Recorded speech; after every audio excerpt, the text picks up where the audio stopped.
Welcome, everyone. Thank you so much for showing up. I'm Chuck Bell, Vice Chair of National Jobs for All Network. I'm going to be the moderator today. I want to thank our sponsors, the Center for Economic Policy Research and Joint Center for Political and Economic Studies, as well as our group, National Jobs for All Network. Tomorrow is the 62nd anniversary of the March on Washington for Jobs and Freedom, the march where over 250,000 people gathered in Washington, D.C., and Martin Luther King gave his famous I Have a Dream speech. It's really important to remember that this was a march for jobs and freedom. Jobs was in the title because half of the demands of the march were economic demands. The marchers called for a massive federal program to train and place all unemployed workers, Negro and white, on meaningful and dignified jobs at decent wages. They called for a federal minimum wage that would allow all Americans to have a decent standard of living. They called for laws to be changed to better protect workers from economic exploitation. They called for an end to racial discrimination in the labor market. They called for decent housing. And on this anniversary, it's really important that we remember these economic demands for economic justice as well as racial justice. So I'm going to introduce the panel in just a minute, but before I do, I just want to say today is a very happy day for National Jobs for All Network because we have entered into a partnership with the Institute for Race, Power, and Political Economy at the New School for Social Research in New York City, which is led by Professor Derek Hamilton. And we have engaged an institute director to lead our National Jobs for All Network project at the Institute to press for good jobs for all and full employment. And so we welcome our new director, Courtney Sanders, who is starting this week, who comes to us from the Center for Budget and Policy Priorities and also the Social Security Administration under the Biden administration.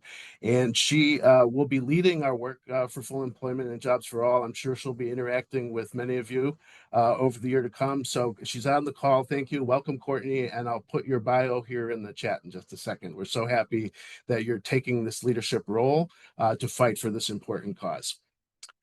So I'm now going to introduce today's panelists in the order in which they'll give their opening remarks. Algernon Austin is the Director for Race and Economic Justice at the Center for Economic and Policy Research, CEPR. Chandra Childers is the Senior Policy and Economic Analyst with the Economic Analysis and Research Network, or EARN, at the Economic Policy Institute. Haley Brown is a Research Association with the Center for Economic and Policy Research. And Diedrich Asante Muhammad is the president for the Joint Center for Political and Economic Studies. And so now I'll give the floor over to Algernon to lead off the presentation. Great. Okay, yeah, let's get going. So welcome all. I'm going to talk about the jobs crisis for Black Americans, but also specifically the current situation and how it's worsening. I'm going to focus on the employment to population ratio, or the employment rate, another way to think about it. And it's merely the percent of people who are working in a particular population. So what we're looking at here are trend lines for the prime age, and prime age is 25 to 54 years old. Prime age white and Black employment to population ratios are, again, employment rates, the percent of the group that's working. And the top line is the line for white Americans. And you can see it runs from 2021 to 2025. And you can see that from 2021, the line increases up till 2024. So as the economy recovered, more people were working, the employment rate increased, the white employment rate increased. That's what I'm looking at right now. And you notice since 2024, it's about the same level. So it's bouncing around about the same level in 2024. The orange line is the line for Black Americans, again, prime age Black Americans. And you can see that there's a consistent gap. It's consistently lower than the white employment rate. This is the persistent jobs crisis. Notice in 2021, the The gap was about 6.3 percentage points. As the economy increased, that narrowed. By 2024, it was 3.6 percentage points, so a significant reduction. Since then, the situation has worsened. This year, we're averaging 4.7 percentage points, so much worse. Also note that in the last 3 months, the trend line has just dropped off a cliff. So we're really facing a very bad trend, and it's quite likely that Black America is going to be the leading edge of the Trump recession. Next slide, please. So we saw in 2024, there was that 3.6 percentage point gap. What does that mean concretely in terms of numbers? You can see in the middle row, the age 25 to 54-year-olds, the prime age, that jobs gap, or that jobs deficit, as I like to call it, the Black jobs deficit, was 630,000 jobs. So that's what that number meant for that group. But when you look at the younger group, 16 to 24, and the older group, 55 to 64, and you combine all of the jobs deficits, all of the jobs gaps, you see that the total Black jobs deficit for 2024 was 1.5 million jobs. So quite significant jobs gap in a time when we had a strong economy. And that jobs deficit cost Black America about $70 billion. So this is one of the 3 major labor market crisis problems that Black Americans face. Next slide. So that's the problem. What's the solution? Well, the solution is what the marchers in 1963 called for, a massive federal program to train and place all unemployed workers. And we actually have done this to a significant degree in the wake of the Great Depression.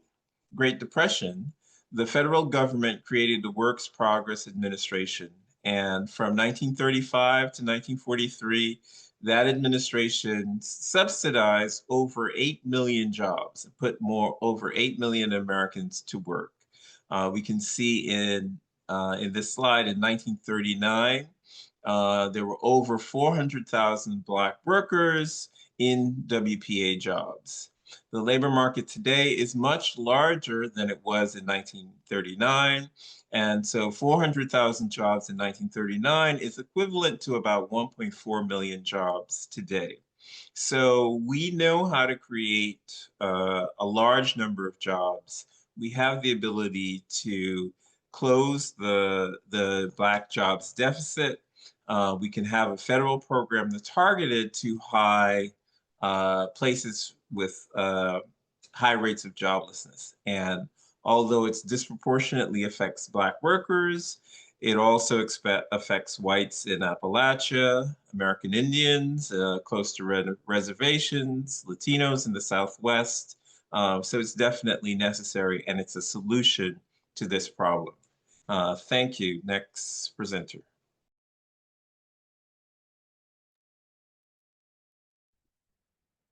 Thank you very much. Good afternoon, everyone. Thank you all. I want to talk a little bit about the economy across the southern states and what that means for Black men and women across the region. So focusing on the South, I think is really important. One, the majority of Black workers live in the southern states. But I think it's also important because it's important for us to understand the impact that the anti-worker policies that come out of southern states, the influence that they've had on our federal policy, as well as the impact that they have on policies in states outside the South. And one example here, I think, is the example of the exclusion of domestic and agricultural workers from the minimum wage requirement of the Fair Labor Standards Act. Since domestic work, agricultural work, these were some of the primary occupations that were available to Black men and women following emancipation, Southern lawmakers were able to use their power, and they and others powerful, wealthy Southerners wanted to keep wages as low as possible and maintain status distinctions. And so they were able to have these occupations excluded. Today, in states across the South, we continue to see policies, anti-worker policies implemented. And many of these policies, they have their roots in the Jim Crow era. These policies, they continue to keep workers' wages low. They make it difficult for workers who are trying to access, for example, meager safety nets during time of difficulty. They fail to invest in infrastructure, and they undermine workers' rights to organize and unionize to empower themselves. Collectively, we refer to these policies as the Southern Economic Development Model. And these policies are important for shaping access to the labor market and job quality in the labor market. So here we have the prime age employment to population ratio for Black and white men across Southern states. We can see the employment gap. It varies widely across different states. And I want to use this to kind of illustrate how adopting this model can potentially have this impact. So, for example, we see here that across states, the largest gap in employment between, and I apologize, I did not remember to organize this from highest to lowest, but I can tell you the largest gaps between Black and white men in employment is in Louisiana and Mississippi, 18.5 percentage points and 13.6 percentage points. These are both states that embrace the Southern Economic Development Model. Neither state has a minimum wage, so workers there are paid the federal minimum wage of $7.25 an hour, a rate where it has been since 2009. The safety net there is very meager. They have higher incarceration rates. These are all policies that impact the ability of workers to find employment. And we see that the smallest gap is in Maryland. And this is a state that, while technically in the South, does not embrace the Southern Economic Development Model. And while here we see employment rate, the minimum wage is $15 an hour, so much higher. It has a stronger safety net. And while it still incarcerates its population, it has a much lower incarceration rate than we see in either Louisiana or Mississippi. And again, while we're still seeing this gap, no matter, across states, independent of adoption of this model, it's much lower for states that do not adopt this model. Next slide, please. And here we have quarterly unemployment rates and these numbers are for both men and women together, for Southern states and the District of Columbia. While the employment rate tells us the share of workers that have a job, the unemployment rate tells us the share of workers that don't have a job but are looking for work. So these workers cannot be dismissed as discouraged and not looking for work. Nationally, we know that Black workers have an unemployment rate that is at least twice that of their white counterparts. And this has been the case since we began collecting those statistics.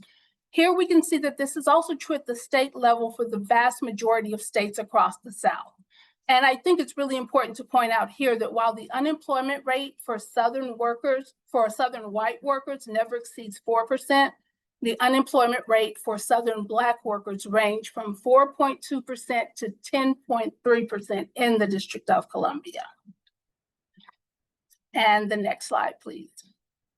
And finally here, I just want to highlight the importance of policy and the importance of union coverage rates.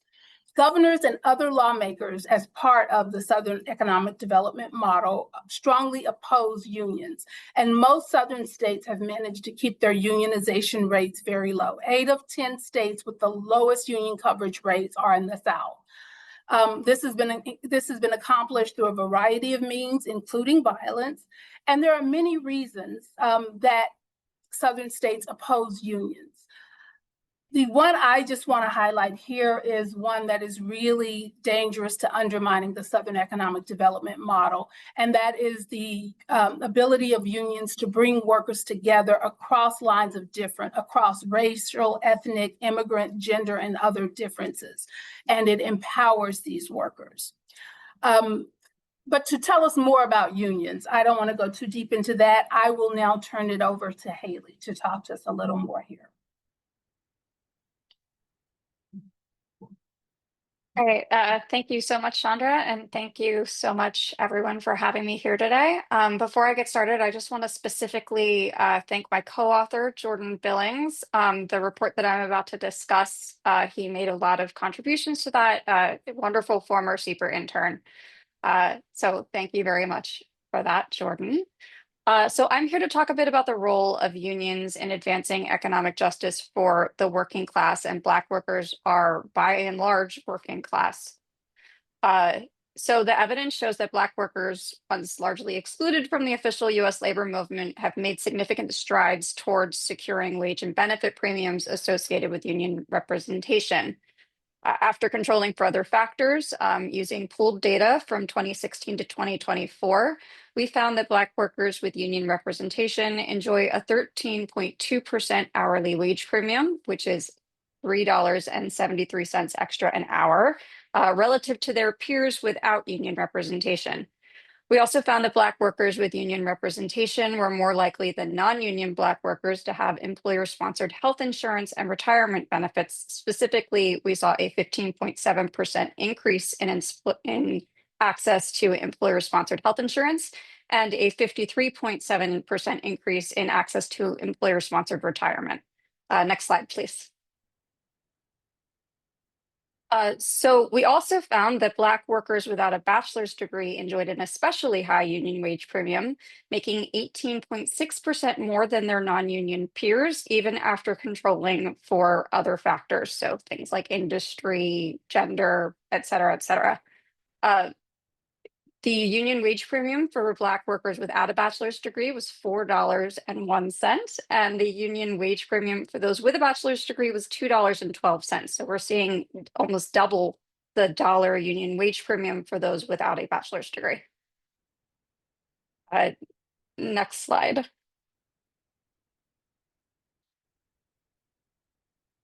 So now that we've seen that unions are particularly effective at raising the wage and benefits floors for Black workers generally, and particularly the wage floor for Black workers without bachelor's degrees, I also wanted to talk a little bit about the substantial geographic variability in the union wage premium. I know Chandra's already given you a bit of an overview of this, but we found that Black workers in the Southeast and Plains regions realized union wage premiums that are more than double those, for example, in Mid-East states. So the map that you're looking at here is divided up by your US Bureau of Economic Analysis regions.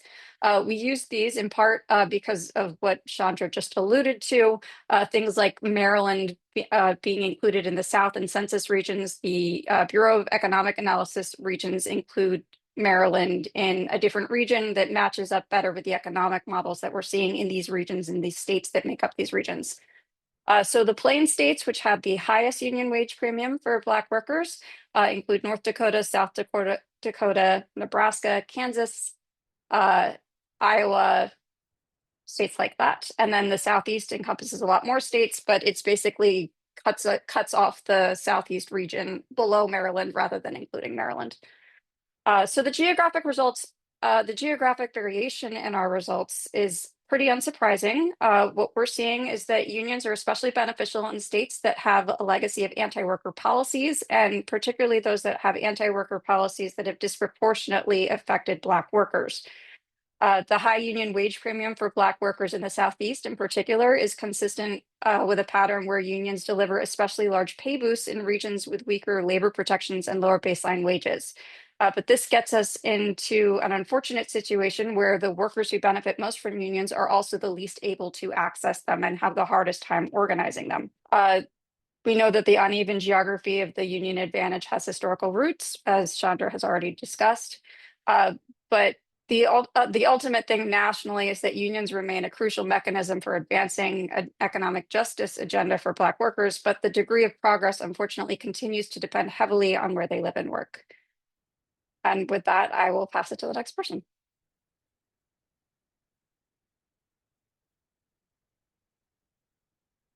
I do not have a PowerPoint. I'm just going to go over some reflections I have over where we are today as we think about the March on Washington for Jobs and Freedom. And first, just want to note. I mean, was Algernon was bringing this up. It is I don't know, powerful to think about that 62 years ago in D.C. 250,000 Americans come together to, call for an end to racial discrimination, particularly against African Americans, and hear, the classic text by Dr. King or speech by Dr. King of, with the refrain, "I have a dream," focused on jobs and freedom, and how, that those themes and that energy would, propel ongoing civil rights legislation and activism that would help break down much of the outright legal segregation in this country, and even create greater economic opportunities, which future generations like myself have benefited on. Now in 2025, we're in a Washington, D.C., where Black Lives Matter Plaza is erased. Unrequested National Guard are in place throughout much of DC, or at least much of the kind of tourist aspects of DC, with a not as much discussed focus on arresting undocumented Americans. And recently, the President of the United States critiqued the National African American History Museum for emphasizing how bad slavery was. So again, it's like when I think about the March on Washington 62 years ago and how regressive and reactionary uh, I think of DC as a space, and not that the people of DC are this, but as the conversations that are coming out of DC, the framing out of DC, I think it's a disturbing turn. I'm supposed to talk a bit about what has changed in 2025, or meaning more so in federal policy, and so much of what has changed in federal policy in 2025 has come out of the executive office, out of President Trump's office, and we saw he did record-breaking executive orders. I believe the most recent number is almost 200 executive orders just in this term. Record-breaking. No president has done really near that many executive orders in such a brief amount of time, and a clear focus, on some of those was this idea of ending DEI in federal government, and taking apart offices that really had just been created under the Biden administration generally, around institutionally looking at ways to further bridge racial inequality, income inequality, unemployment inequality, these types of things. And I think, it's important to note, why this is so important, because the federal government historically has been a leader in moving the country ever so painfully slowly away from historic marginalization and discrimination of African American people. We see now that federal government, led by the executive branch, is actually pushing the nation to erase and end practices that might address the ongoing racial inequality. As Algernon had pointed out, in 2024, before the new administration, there was a 1.5 million job deficit, right, costing $70 billion to African Americans. We still have this massive racial wealth divide that shows very small signs of bridging, particularly between Black and white Americans. So even before some of these new policies had come forward in 2025, we had this, massive racial economic inequality problem that the marchers in 1963 had come to help address, and now we're having a federal tone of this is not something that should be mentioned. And it's when it's not just what's happening in the federal government, but the tone it's setting within the private sector to get rid of programs and not mention any programs that could try to move the country forward. So to me, it's one of the most stark elements of where we are today. And I guess, I have to just mention, there's, also been attack on government jobs in general. And let me say, Black government leaders in particular. Just yesterday, we were working with various groups: NAACP, National Council of Negro Women, National Action Network, National Urban League, National Fair Housing Alliance, 10 other groups. We all came together to write a letter protesting the way that Federal Reserve Governor Lisa Cook is being attacked and is being, tweet fired, or attempted to be tweet fired. First Black woman on the Board of Governors. And there's a whole list of other top level Black officials that seems to be part of the current political moment to override and push out a position. So just noting, the huge change in tone from what we could think about of what is being discussed in DC, or the tone coming out of DC in 1963 and in 2025. And as my previous presenters had shown, we're starting to see quantitative economic data to show how that's affecting African American people in particular. But I'll stop there and let us go into further conversation. Thank you so much, Diedrich. And that really strikes a chord with me. People around the United States really value the public service of our federal employees, and especially Black employees. And the tone that the administration is setting on that is just horrible. Why would people go into government if this is what's going to happen to you, and you won't have job security? So we're going to have some open discussion, and the first question I'd like to pose to the panel is that Algernon argued that Black Americans need over 1 million jobs to have the same employment rates as white Americans. He presented the WPA, a federally subsidized employment program, as a potential solution. Are there other options to address the persistent problem of joblessness in Black America?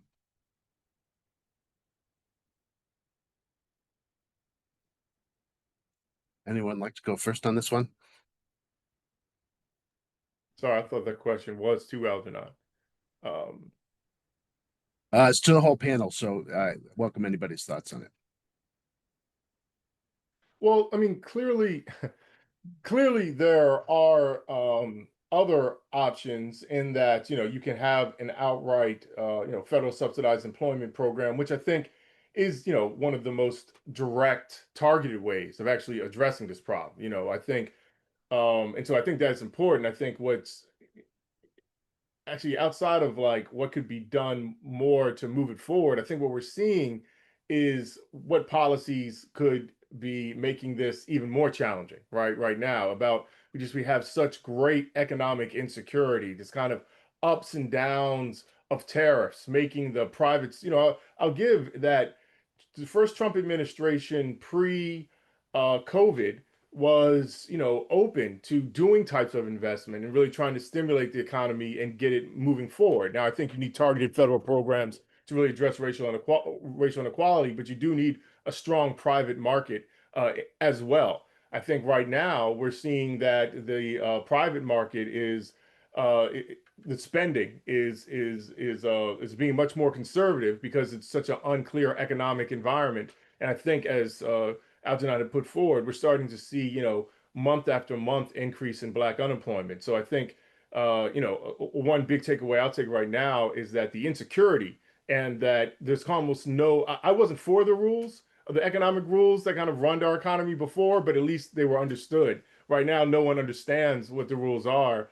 And, I think there is a threat this could push us into a recession. Thank you. Other panelists, anyone else want to get in on this question? Yeah, so my answer, I have multiple answers, but my favorite one is federal subsidized employment program targeted to places facing high rates of joblessness.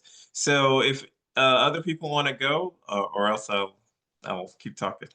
I have one. So historically, when we've seen big expansions in federal jobs, it has led to higher employment for Black workers and higher quality jobs for those workers. And we definitely have needs for federal expansion now. I know that the folks currently in power are denying that climate change is an issue and that we need to adapt our infrastructure to it, but they're wrong, and we do. So there's definitely a need for labor, and we have a huge labor pool who's not employed. So this seems like a fantastic opportunity to create jobs that we need to create anyway, and to do something that has historically worked to reduce the Black unemployment rate and to ensure that we are getting the folks who are not currently employed into high quality jobs with sustainable, dependable employment rather than at will underpaying jobs. Thank you, Chandra. Yeah, I think the only thing I would add to, I completely support, but I also think we need to invest more within Black communities.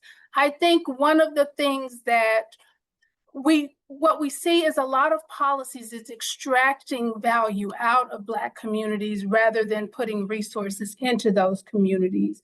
And I think that what gets overlooked is when you invest in those communities, what members of those communities can do as well. But definitely that expansion of public sector, but we definitely need that investment. Yeah, thank you. I mean, one of the things we say at National Jobs for All Network is that the private sector doesn't necessarily create all the jobs we need in the economy.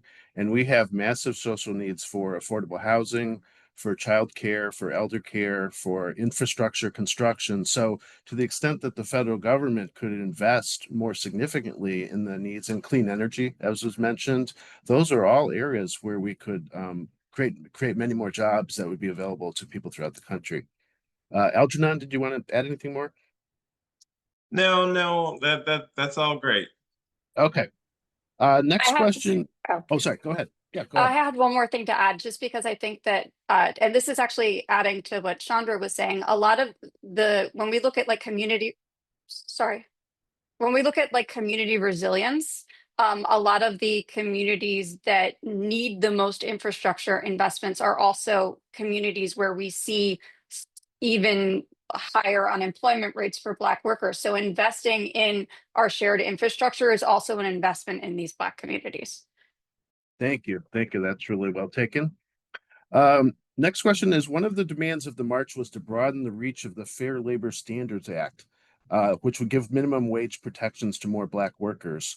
And economists have shown over the years that the expansion of the FLSA in 1966 led to a more than 20% reduction in the white-Black income gap during the Civil Rights era. This was not a race-specific policy because it applied broadly to most classes of workers. Are there other non-race-based policies that can reduce racial inequality in wages, education, housing that we could be implementing today?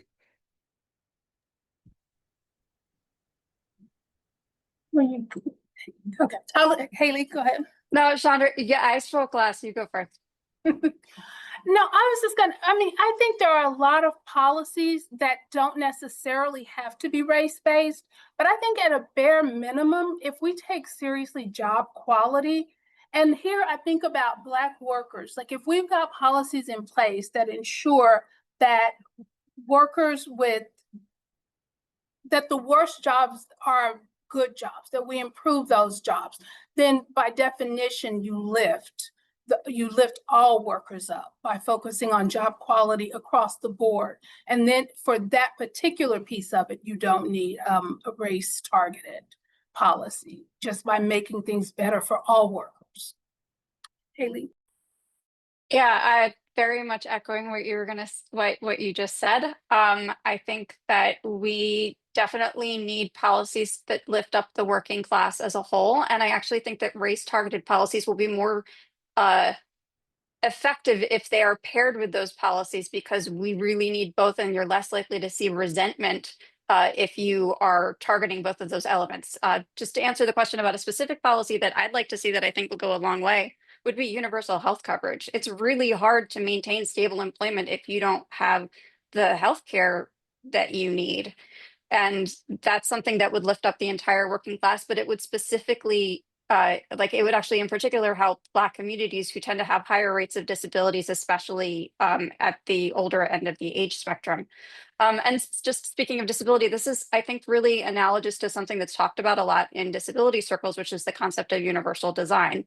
Basically, that there are some things where they're going to specifically help certain groups, but also will, if you make them available to everyone, will benefit everyone. That doesn't work in every circumstance. Sometimes there's competing access needs, things like that. But I think that a sort of working class first type of approach to policy is very comparable to universal design, and it's a great way to lift up the working class as a whole, and specifically the Black working class as well. Yeah, and I want to add to just really underscore things that we've already talked about. So an increase to the minimum wage. The minimum wage today is, adjusted for inflation, significantly lower than it was in 1968. If there's some work that EPI did, that if we increase the minimum wage to, I think it was about $17 an hour, 30% of Black workers would receive a raise. So, a stronger minimum wage will certainly help Black wages, unionization, increase in unionization, as Haley mentioned, would also improve wages and job security for Black workers. So, having policies that make it easier for people to join unions, getting our elected officials to really support living wage policies would help. There are a lot, because we have an incredibly weak safety net, and if you improve the safety net and improve worker policies, you will help the a large share, if not the majority, of Black workers. I'll just jump in and take a little bit of a contrary stand here, in that, I mean, I don't know exactly what is meant by what's the phrase here?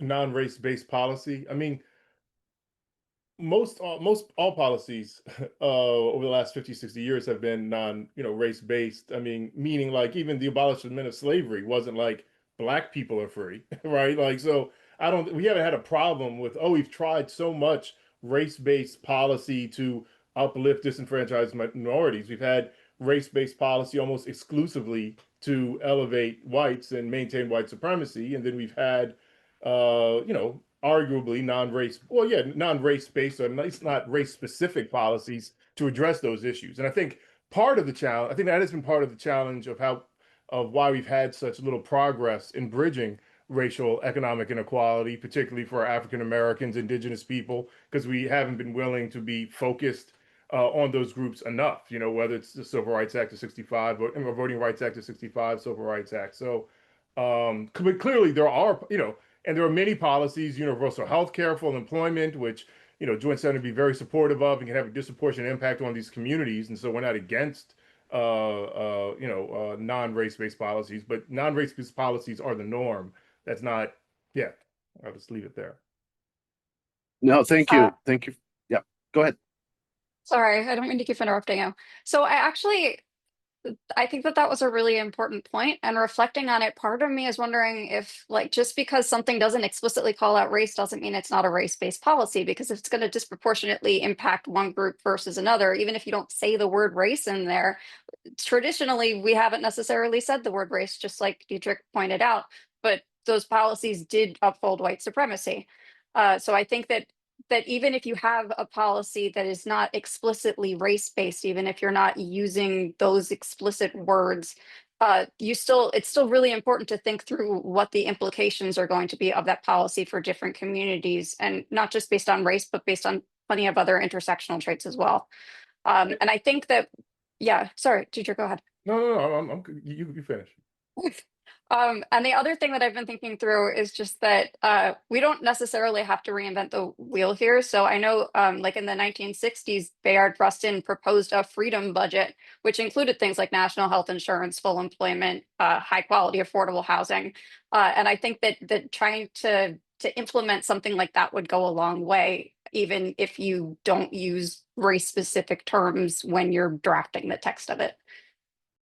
Yeah, and I was just going to point out, as Haley was saying, some of the most like egregious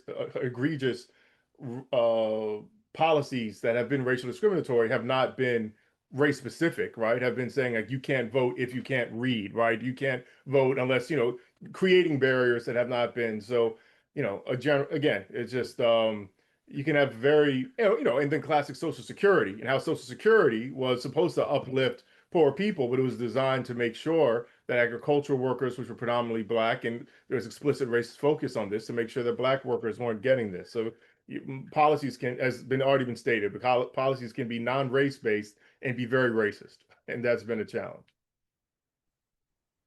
So I think we're coming to the central question of the webinar in that we have an administration right now that's telling us that we can't talk about DEI, we can't talk about disparate impact or discrimination, as is shown through statistical studies. And they're telling people to scrub their websites. They don't like affirmative action. So the question is, do we need race-conscious policies to get to fairer and a just outcome for Black unemployment? Yeah, I would say absolutely, because there's still significant racial discrimination in the labor market. There are numerous studies, opinion studies, audit studies, peer tester studies that show clear evidence of anti-Black bias and discrimination. And frankly, you can listen to some of the things our president has said. I recently did a piece showing that, they shut down the refugee program, but made an exception for white South Africans, white Afrikaners. Talk about a race-based policy. So you have, in a world where anti-Black racial discrimination exists, you can't address that without acknowledging the fact that anti-Black racial discrimination exists, and without putting in place policies to combat that specific type of discrimination. And it exists throughout the labor market. So we can't really make progress. The reason why we see such a persistent gap in employment rates is in part because of racial discrimination in the labor market. So yeah, I've also showed you can look at recent college grads, and they both have computer science degrees, but the Black college grads are going to have a higher unemployment rate than the white college grads. So it's not about skill, it's not about all the things that you may have heard. It's clearly anti-Black discrimination in the labor market, and only when we effectively address that will you have equal employment outcomes and outcomes in other economic areas. Okay, does anyone else want to speak to this question? I don't know that I have anything different to say, but I do think that's a really important point. While I do think that,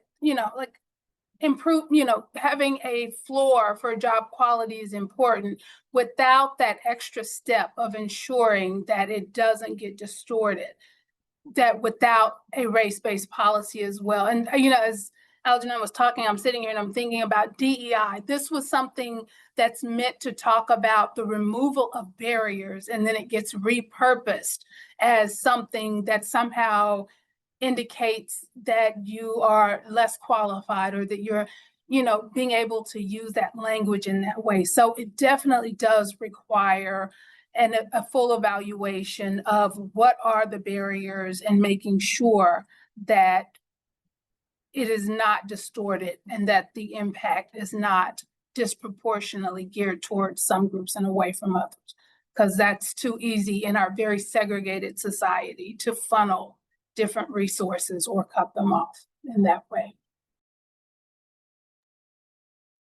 Okay, Deirdre or Haley? I agree with what everybody else has said. If you have a long legacy of, even if on paper they're pretending it's not racially targeted, like racially targeted discrimination, you can't address that without acknowledging that that's what it was, and having, in some cases, targeted policies to fix it. And we definitely have the I would argue that what we're going through now is not the first example of fascism in this country. The response to Reconstruction was absolutely fascism. They were overturning democratically elected governments, and that wasn't as long ago as we tend to think that it is. And there's a lot that we can learn from that. And one of the things that I think that we have to learn is to be conscious of the double speak that we're seeing right now, and that the only way to really push back on that is to be very explicit about what we're doing and why. So if race-conscious policies are necessary, and we have strong opposition coming from many different fronts, from the executive branch and Congress within many of the states, how can those policies be achieved or advocated for in this difficult time? Does anyone have thoughts on that issue?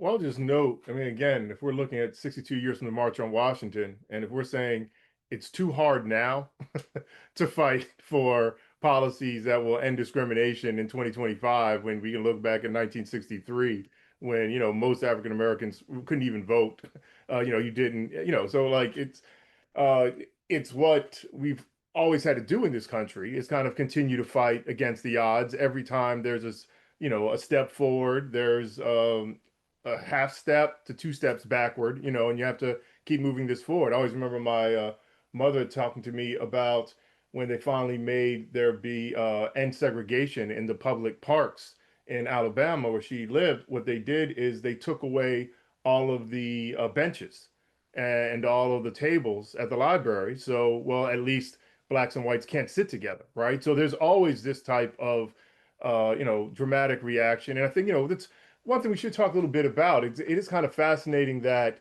there was such a broad national conversation around race conscious, race, maybe even explicit policies, maybe more from the corporate sector following George Floyd, and how quickly that's kind of turned to, these are the things that, cannot be named and cannot be discussed, right? And so I think you have this back and forth in the kind of national debate, but the challenge is, how do you keep moving things forward, and where things are, you have limited possibilities at the federal level, how do you focus in more on the state and local? How do you have better strategy for when there's more opportunity in the federal space? So, we have to keep doing what we've always done, and there's always been a very strong negative reaction. I wouldn't call it to race conscious policies. I would call it policies that would upend historic racism in the United States. There's always been strong backlash against that.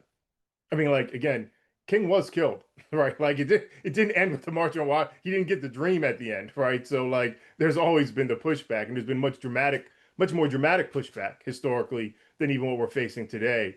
Though it does seem, I think, with social media all over the place, all consuming through tweets. But I'd rather have tweets than gunshots and arrests. Though it looks like we're headed toward arrest, so we'll see. We'll see where we end up. Other folks want to speak to this question? Yeah, I've been. Oh, Sorry, Chandra, go ahead. no, go ahead, Ailey. So one of the things that I've been thinking about a lot is that, again, this kind of echoes with some of the stuff that we saw during Reconstruction, but the ability to get working class white people to vote against their material interests because they're busy leaning into racism. That is a feat that I think the right has pulled off to some extent. And I think that one of the ways that you push back on that is by inculcating class consciousness and making it so that working class folks of all races realize that they have more in common with each other than they do with the people who are seeking to pit them against each other so that they can oppress both groups to different extents. I know that this may sound cliched, and I know that this is something that was featured in the March on Washington itself quite a bit, but I really think that the answer is making sure that you have policies that uplift the working class as a whole, in addition to more racially targeted policies. Because one of the things that's going to prompt resentment is if somebody is struggling and they feel like their struggles aren't being addressed. It's much easier to pit them against their fellow workers than if you are making it clear that you care about them too, and that you are addressing their struggles, and that their struggles overlap with the other folks who you're targeting. And Yeah, please go ahead, Chandra. I think, and I'm kind of building on what Dedrick said, but it's not different, I think, from what Haley said. One, it is finding ways at state and local levels to be able to at least begin to make changes. But I think a lot of that too begins with working on the ground. It's, one of the things I'm well aware of is if I come and I'm saying, I definitely believe that we need coalitions and it needs to be multiracial and we've got to uplift everyone, because one of the things that the opposition is really good at is pitting workers against each other. And that's one of the ways, it's not just that people are voting against themselves, it's that they're being told how their resources are going to other people.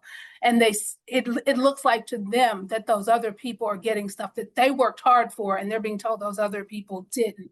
But I think a lot of that, it is that work on the ground at the state and local level. It's that grassroots work where people are talking to their friends and their coworkers in those same communities. I think that's a really important piece of this, because coming from where I am, I'm not going to tell someone, in Arkansas, they don't want to hear anything I have to say.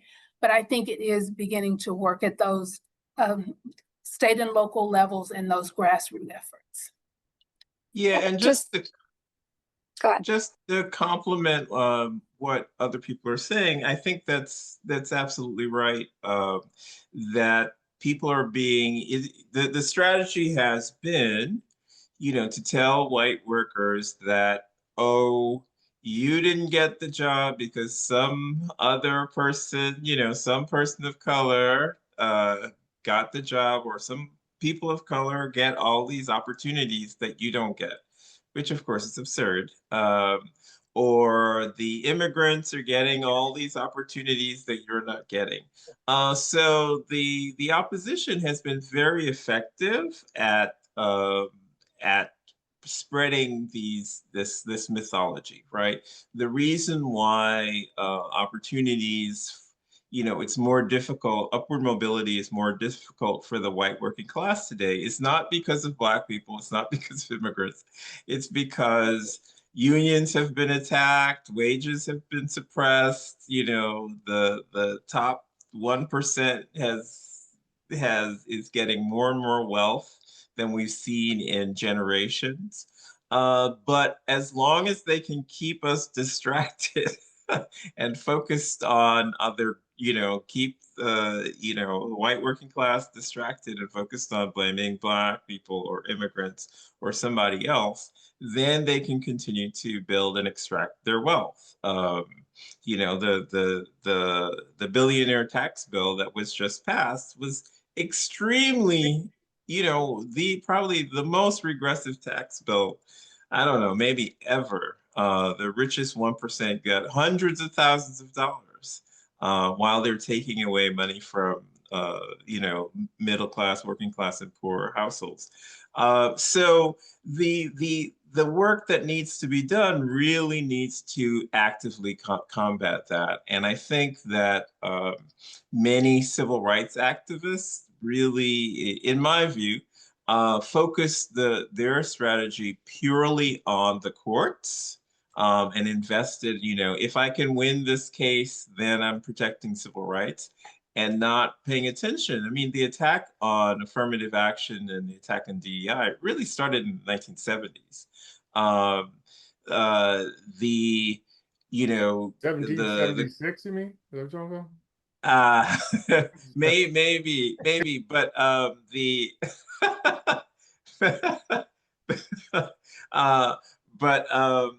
the administration is really tapping into arguments that have been made over and over and over again for decades. And by letting those arguments stand and go unanswered, I mean, it's really absurd to think, when you look at the employment numbers, when you look at the occupational segregation, the idea that Black people are getting jobs ahead of white people is just absurd. But yet, if you ask people, if you poll people, you will find probably a majority of whites actually believe that. In spite of the fact that there's greater joblessness, lower wages, higher poverty in the Black population, you will find a majority, a large share, if not a majority of whites saying that Black people are getting all these advantages in the labor market. So there really has to be a better battle, in addition to what Chandra was saying, in really combating the false public information that's disseminated. So there's a public opinion battle in addition to the legal battle, in addition to the grassroots mobilization. We can't leave any piece of that, without we can't ignore any piece of that struggle. And building off what Algernon is saying, and I think it's helpful and important to actually be more explicit around race and economics, because there is a long history that there is just much whites are always assuming that Blacks are doing much better than they're doing, and that inequality is much small, and as a whole society actually assumes that there's income inequality and wealth inequality much smaller than it really is. So I think we need to be more explicit about inequality, including racial inequality. And and I think too, we need to, as we're designing policies, we need to make sure that we don't fall into something that there's one working class and that there's everyone under $50,000 are in the same economic condition, have the same type of interest. Again, we've done so much work around racial wealth inequality. A white household that makes $50,000 and a Black household that makes $50,000 are in very different economic situations, right? And actually have some very different economic needs. And we need to take that into account when we're talking about policy. Because I do think one thing that has been harmful is that politicians will say, this policy will almost solve everything. They might get the policy passed, but it doesn't solve everything. And you need to be much more clear, well, what is it? And then people just don't believe, because the radically conservative argument is that policy has no effect. Policy can't do anything. It's all about individual effort. And we kind of feed into that when we misrepresent really what policy can do. I'd much rather note that increasing the minimum wage is positive. It's not going to end the racial wealth divide, right? So let's not, and at the moment where we was talking about the racial wealth gap, everything that was any type of policy. I was on Tom Shapiro, famous author around the issue, and he was saying he knew it was over when some bike lane in Seattle, it was being proclaimed, was going to address the racial wealth gap. And it's like how is that? How is that? So even we're at the height of embracing this, we start kind of using these overly broad and simplistic ideas that whatever policy we like will solve everything. So we have to be more real with ourselves, with the public at large, and not be scared to talk about the reality of an economy and a society that's deeply unequal, and then what effects policies will have on that, including some of the aggressive policies that are being implemented right now. So, I'm sorry, go ahead. No, go ahead, Heather. Sure. So, with fully acknowledging what Dietrich just said, we don't want to overpromise and underdeliver with any particular policy, because that's a great way to just destroy trust. I also want to note and I think that this goes along to some extent with what Chandra was saying, that strengthening the labor movement is really important. The way that you get class consciousness and you build coalitions and you build bodies with the financial backing and the organization to mobilize in support of all of these things that we want is by having a multiracial, strong, militant labor movement.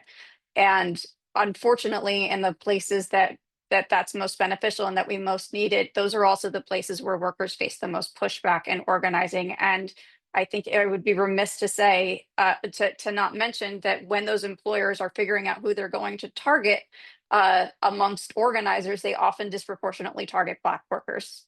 This is not completely anecdotal. There's sociological studies on this, that Black workers are rightfully maybe more afraid to organize unions in some places because there are fewer protections that are actually enforced, and they're more likely to be made an example of. So we need to make sure that as we're building the labor movement, we're conscious of those dynamics, and that we are creating the conditions necessary for the type of solidarity to have that militant, strong, multiracial labor movement that can be at least part of the backbone of power building that's going to be required to get any of these policies passed. Because even if you could get one or two of them passed, if you don't have a power base, it's going to be really hard to maintain them.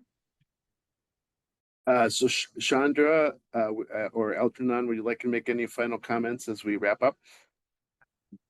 Well, I was just gonna emphasize a point that just briefly that right now the largest, I would argue the largest and the strongest multiracial working class organizations, the labor movement is that already. And sometimes people forget that because they think of the historical labor movement, not the current labor movement. But the unionization rate among Black workers is actually higher than other groups, and many of the leaders of actually the three largest labor unions are Black leaders. So it's important to recognize that and recognize that's why it's important to build the future that we're talking about. We really need to strengthen the labor movement. It's not going to happen if we continue to allow the labor, unionization rates to decline. I think the only thing I would add to that is, we're talking about understanding that, there are differences in households that have, say earnings of 50,000 or whatever that is. But I think we also need to understand that there are differences. One thing I often see completely missed in these is when we talk about, for example, Black workers, but what about rural America? What about Black workers in rural communities? And here I think about, for example, companies that locate in rural communities. And, Haley talked about them firing Black workers. Well, if you go into these communities where there are no other opportunities, these communities are completely disempowered because they don't want to lose those opportunities. So I think things like that also have to be part of our thinking about addressing these issues, because the rural communities are really powerful when we're talking about elections and voting and the impact on policy. So I think those are also important for us to hold space for as well. And if I could throw in one thing I would add to, as we think about kind of the jobs and freedom frame in the 21st century, or particularly in 2025, we just note, we also have to be thinking about, how different the job market is than what it was in 1963, and concerns about what is happening to the job market right now outside of whether the tariffs or these types of things, but technology will there's debates and concerns about AI is really weakening labor market opportunities for kind of professional entry level professional workspace. So we need to be thinking, taking the historic and putting it in a contemporary context. And I think, yes, having strong labor unions is important and helpful, but part of that is having strong labor laws, not just around unions, but are we going to make sure that there is employment, there is work? Are we just going to kind of investing in whatever technology will provide the greatest amount of returns for individuals, and we don't care what type of effects it will have on a labor market as a whole? And actually, more and more legislation is being put forward in that way that's not allowing for there to be regulation around whether it's crypto or other type of technological innovations, AI, that could have dramatic effect on society. So just want to add that frame into the conversation. That's fantastic. And we did get quite a lot of good questions in the Q&A that unfortunately we don't have time to get to all of them. I would lift up, there's one that just says, why don't we have a concerted campaign to raise the minimum wage? Even when the Democrats controlled the presidency and the Congress, we could have seen a bigger push on that, and that would definitely respond to the affordability crisis we're seeing in the country. I would expect we all agree on that one. Another person asks, how can we support Lisa Cook, Alvin Brown, and the other Black leaders who are being targeted and terminated? And Diedrich, you mentioned specifically you've been working on protecting Lisa Cook. And we're also seeing in terms of those National Guard deployments, they're sending them to places that are led by Black mayors. So it's pretty clear what's going on with that. But do you have any words on how we can lift up that work? Yes, I would, actually people can go to the Joint Center website and they can see the coalition letter that's been put together. And you can see there's, a host of over 10 different organizations that have all signed in. And there's many organizations that didn't sign on that are looking to, help, deal with this attack upon Lisa Cook, but more generally, the attack on, let's say, Black government representatives, but also just really any type of representative that or official that is not falling completely in line with the current presidency, right? So I would, go to the Joint Center website, look at the coalition letter, look at those organizations, which organization, would best fit your needs in joining, whether National Council of Negro Women, NAACP, Joint Center, what have you. But I think, getting engaged, finding an organization is essential because we all have to be organized and then working together. Oh, Fantastic. and Yep. the letter's been put in the chat. Oh, terrific, terrific.